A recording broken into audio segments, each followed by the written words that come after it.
안녕하세요. 저는 류시훈이라고 합니다.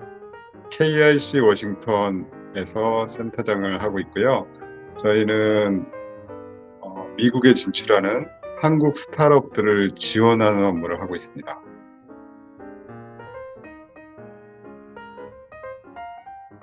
크게 보면 그 스타트업들의 스테이지별로 보면 되게 얼리 스테이지 스타트업들을 타겟하고 있는 저희 테크 프론티어라는 프로그램이 있고요. 그다음에 좀 더 레이트 스테이지 회사들을 지원하는 데 포커싱하고 있는 테크 런치라는 프로그램이 있습니다. 그래서 테크 프론티어는 그 NSF에서 개발한 아이코어 프로그램이라는 걸로 운영을 하고요. 그래서 그 랩에서 엔지니어나 과학자들이 가지고 있는 기술을 어떻게 사업화하는지를 좀 실증형으로 해보는 교육 성격의 프로그램이고요.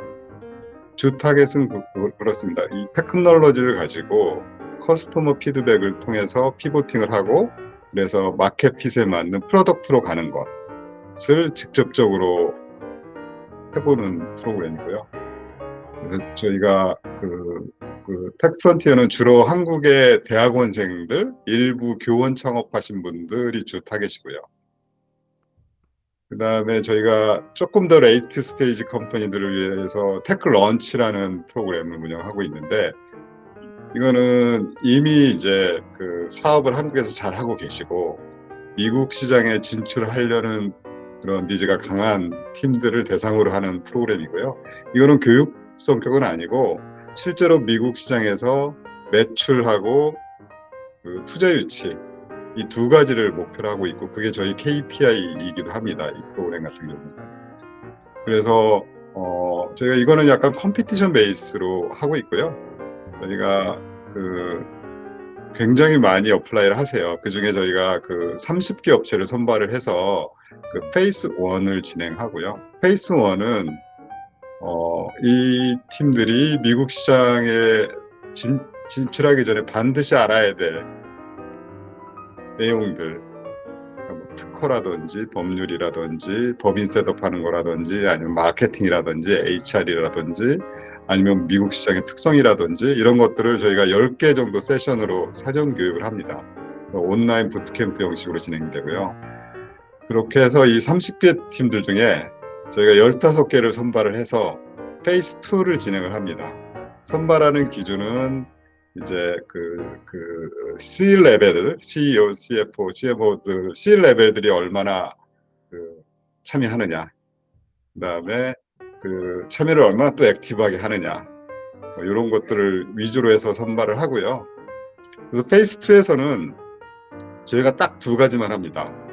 하나는 이제 피치백, 티칭 스킬을 좀 임프루브 하는 거고요.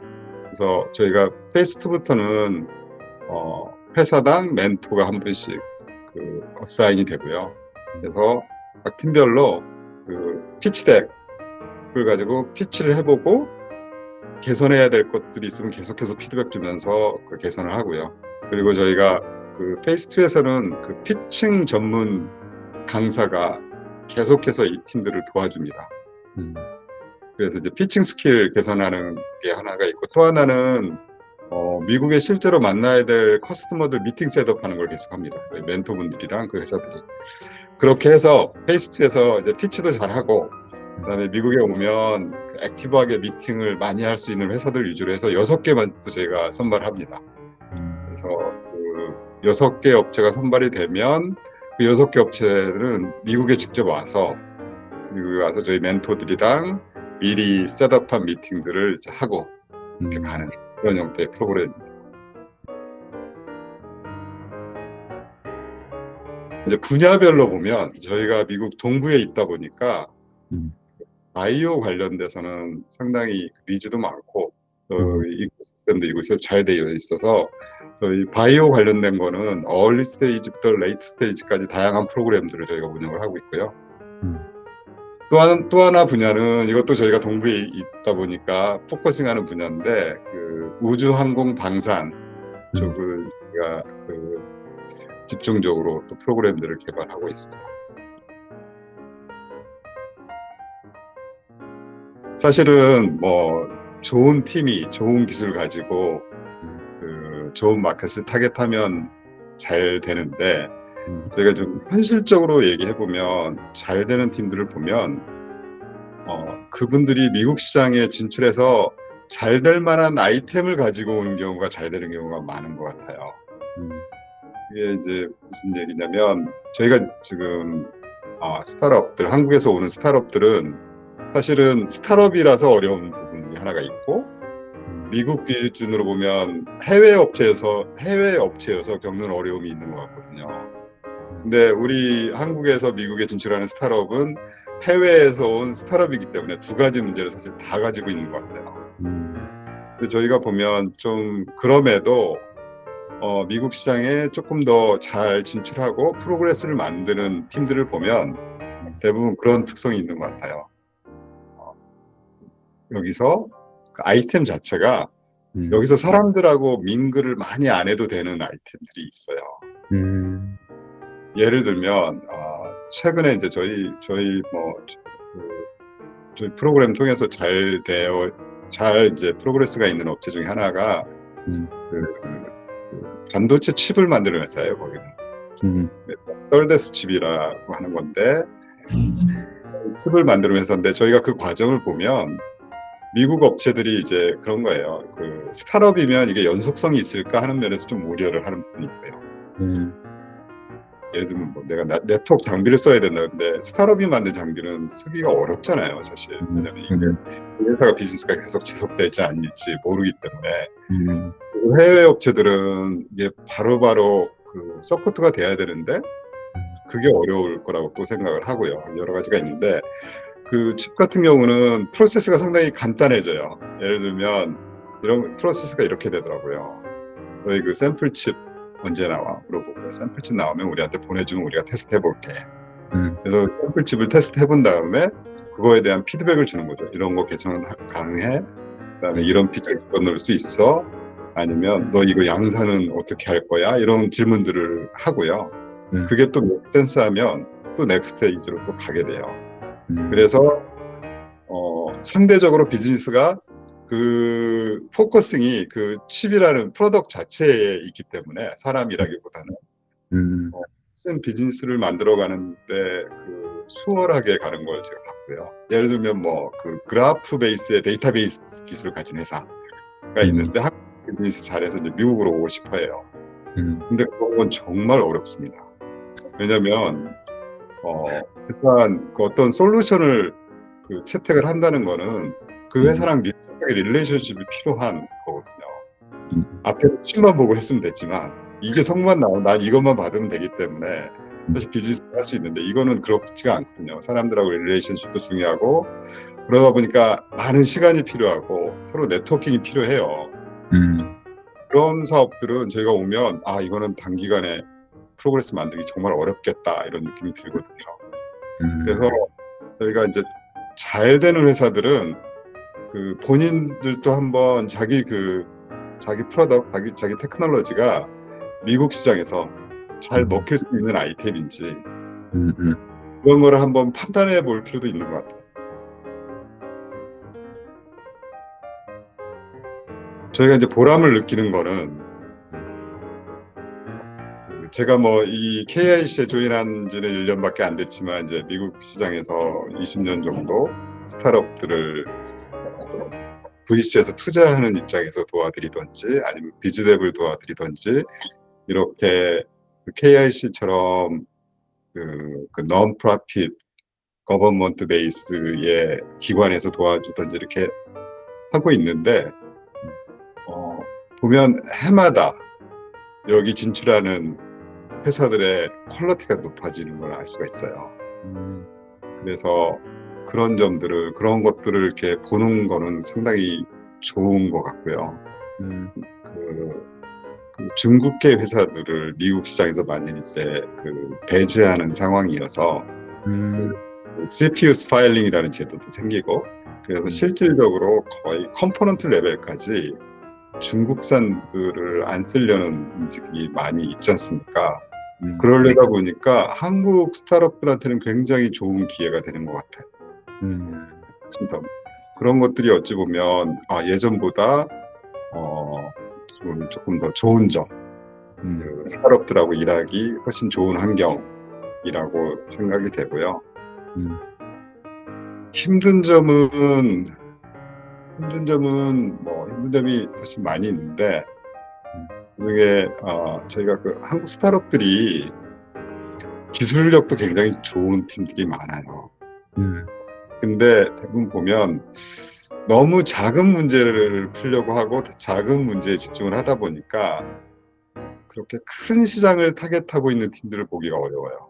굉장히 지역적인 문제, 물론 거기도 비즈니스가 뭐 있고 다 기회들이 있지만 사실은 그 되게 스케일러블한 그런 큰 문제를 푸는 그런 회사들이 많지 않다. 제가 느끼는 것 중에 그러니까 미국 스타트업하고 한국 스타트업들의 차이는 아까 말씀드린 이게 스케일러블한 비즈니스냐 아니냐 하는 점도 있지만 제가 볼 때는 가장 큰 차이는 그 비즈니스가 그로잉하는 속도인 것 같아요.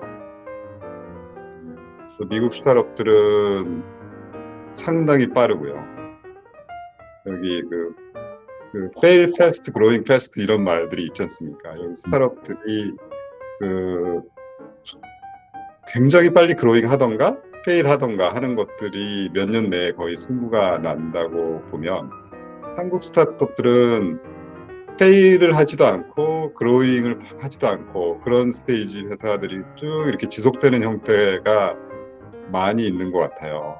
그래서 그게 가장 큰 차이점인 것 같고, 근데 보면 최근에 조사한 거 보면 미국에서 유니콘이 되는데 걸리는 시간이 평균 6년 정도 걸리는 걸로 조사가 되거든요. 미국에서도 이게 몇 년 전까지만 해도 15년 정도였는데 빨라진 거죠. 근데 이게 뭐 장단점이 있을 수 있어요.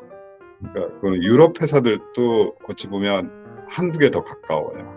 근데 미국 스타트업들이 특히나 그런 속도감이 훨씬 더 있는 것 같다는 생각이 들고, 근데 그런 점들은 적어도 투자자들한테는 굉장히 매력적인 것 같아요. 투자자 입장에서는 그로잉을 빨리 하든지 실패해서 라이드오프를 하든지 하는 게 좋은데 계속해서 비슷하게 천천히 가면 그거 정말 힘든 거거든요. 그래서 보면 저희가 그 속도도 한번 생각해 봐야 되지 않을까. 왜냐면 마켓이라는 게 계속 바뀌기 때문에, 사이클이 있기 때문에, 그리고 속도감이 있는 회사들이 치고 나가기 때문에 그쪽 분야에서 빨리 그로잉 하지 못하면 적어도 미국에서는 몇 년 지나고 나면 이미 이제 경쟁력이 없어지는 회사가 되기 때문에 속도감도 굉장히 중요한 것 같습니다. 저희는 뭐 기관의 속성상 새로운 것을 해마다 기획해서 하기는 어렵고요. 그건 쉽지는 않고 기존에 하던 프로그램들을 일단 더 잘하는 게 더 중요한 문제인 것 같고요. 그래서 저희 이제 아까 말씀드린 테크 프론티어 같은 경우에는 굉장히 얼리 스테이지 회사들이 실제로 커스터머들하고 미팅을 하고 그 피드백을 잘 듣고 자기 기술이나 프로덕트에 대해서 확신을 가질 수도 있고 아니면 이거는 피보팅을 해야 되겠다 할 수도 있고 아니면 나는 이 아이템으로 사업이 정말 어렵겠다 할 수도 있거든요. 근데 이제 그런 것들을 실전용으로 해보는 건데 저희가 하면서 느낀 거는 이 친구들이 여기 와서 너무 힘들어요. 힘들다는 게 뭐냐면 저도 힘들 것 같은데 여기 와서 인터뷰를 숙제가 있어요. 국가 예산으로 오는 거기 때문에 와서 B2C 같은 경우는 30개 정도는 인터뷰를 해야 된다. B2B는 또 몇 개 이상 해야 된다. 뭐 이런 기준들이 있어요. 그런데 그걸 해야 되다 보니까 정말 숙제처럼 와서 허덕이다 하고 가요. 그리고 사실 여기 와서 콜드콜 해가지고 뭐 링크드인으로 메시지 보내고 해서 그 미팅이 성사될 가능성이 굉장히 낮지 않습니까? 그렇죠. 그래서 여기 와서 근데 이 아이코어라는 프로그램은 원래 이제 미국 스타트업들을 위해서 개발된 프로그램이다 보니까 미국 친구들은 교육도 그렇게 받았고 그런 걸 잘 하지 않습니까? 근데 우리 팀들은 그런 거에 대한 훈련이 안 돼 있다 보니까 여기 와서 너무 고생하는 걸 많이 봐요. 그래서 제가 좀 개선하려고 하는 방향은 여기 3주 프로그램으로 와서 그걸 하는데 그냥 이렇게 오도록 하면 안 되겠다 하는 생각이 들어요. 그래서 그 사전에 여기 오기 전에 한국에 있을 때 미국에 와서 해야 될 것들 충분히 숙지를 시키고 그다음에 가능하면 그 물고기 잡는 법도 좀 많이 가르쳐주고 진짜 굉장히 그 현실적인 것들 뭐 링크드인 통해서 이렇게 이메일을 보내라. 이메일 통해서 이렇게 보내라. 그다음에 누군가 그쪽 쪽에 잘 아는 사람 하나를 통해서 많이 도움을 받아라. 뭐 이런 현실적인 조언들이 있지 않습니까? 그런 것들을 많이 교육을 하고 와야 그나마 덜 힘들 것 같고요. 그래서 테크 프론트 같은 경우는 이제 그런 식으로 하려고 하고 있고, 그다음에 저희 그 테크 런치 같은 경우에는 저희가 뭐 지금 이제 그 분야별로 좀 특화를 하려고 해요.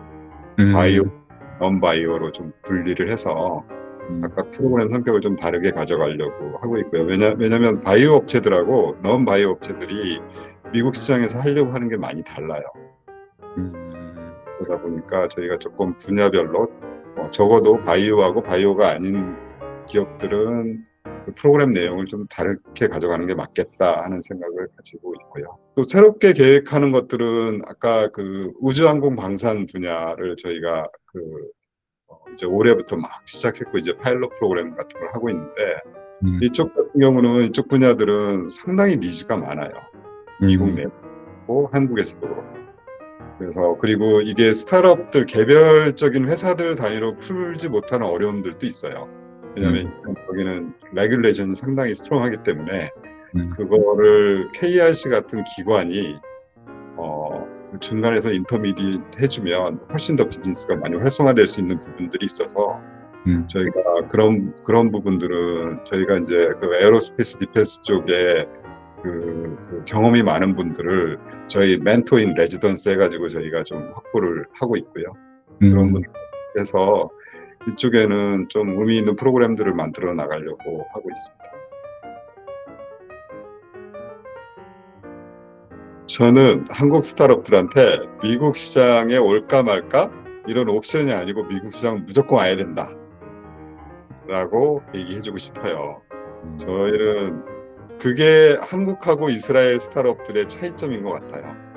이스라엘 내에 인더스트리가 없지 않습니까? 그래서 무조건 미국에 와야 된다고 생각을 해요.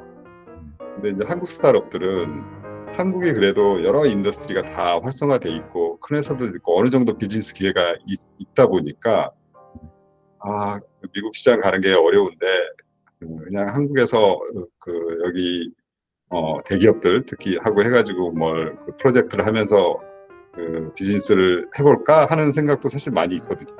그런데 제가 보기에는 한국의 대기업들도 그렇지만 스타트업들도 이제 한국 시장만 보고 하기에는 너무 작아요. 그래서 아예 생각을 나는 스타트업 하면 미국 시장에 와야 된다고 생각하면 좋을 것 같고 그 미국 시장이 좋은 게 사업 기회가 많고요. 아까 말씀드린 중국계가 빈자리가 크기 때문에 우리한테 어마어마한 기회들이 있고 또 미국 시장에서 어느 정도 성공을 하면 다른 글로벌 마켓으로 가는 특히 다시 한국 시장으로 가는 거에도 스태핑 스톤이 될 수 있어요. 그 한국 스타트업들한테는 미국 시장에 진출하는 거를 옵션으로 생각하지 마시고 필수다. 무조건 가서 해야 된다. 이렇게 생각하시라고 권해드리고 싶어요.